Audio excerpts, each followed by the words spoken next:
Il y a du droit. Michel Burgon. Bonjour.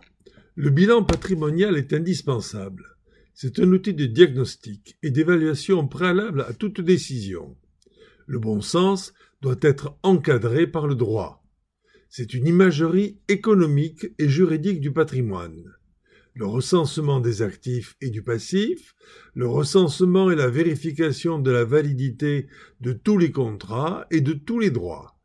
Souvent, on croit devoir alors qu'on ne doit plus. Souvent, on croit avoir un droit alors qu'on ne l'a plus, ou que l'on aura moins qu'on ne le croyait. Ce bilan s'établit à tout âge.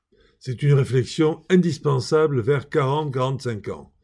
Aussi à l'approche de la retraite, ou du vieillissement. Ce bilan peut aussi s'imposer lors d'un moment important de la vie, mariage, divorce, héritage. Le bilan patrimonial donne une vision d'ensemble et permet d'orienter les stratégies.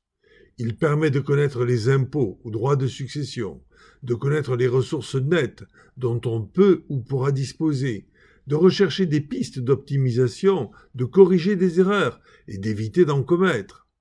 Y a-t-il une bonne réponse aux questions essentielles ? Le bilan patrimonial va permettre de comparer l'adéquation du patrimoine aux objectifs à court, moyen et long terme. Par un panorama des points forts ou faibles, l'analyse des impôts et taxes, le besoin de protection du conjoint, l'aide aux enfants, les revenus de retraite, la gestion de fin de vie. Souvent, ce bilan est gratuit, mais alors sommaire, et la plupart du temps orienté vers une proposition commerciale rémunérant le conseiller. Quand c'est gratuit, c'est que le client est la marchandise.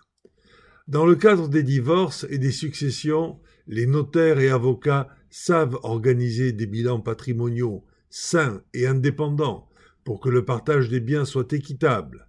Sans arrière-pensée de propositions commerciales, demandez-leur de simuler le traitement d'un divorce ou d'un décès. Tous les projets devraient être précédés d'un bilan.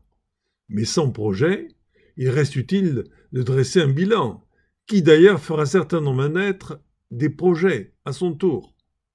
Avez-vous songé que la pratique de la prière, ainsi que le sacrement de la confession, sont fondés sur un protocole de bilan, de présentation d'un état de vie à un sachant qui va aider de ses conseils. Et ils ont entre autres l'effet d'améliorer l'homme et ses comportements par la réflexion assistée. À la semaine prochaine et consultez la page de l'émission sur le site de Radio Présence.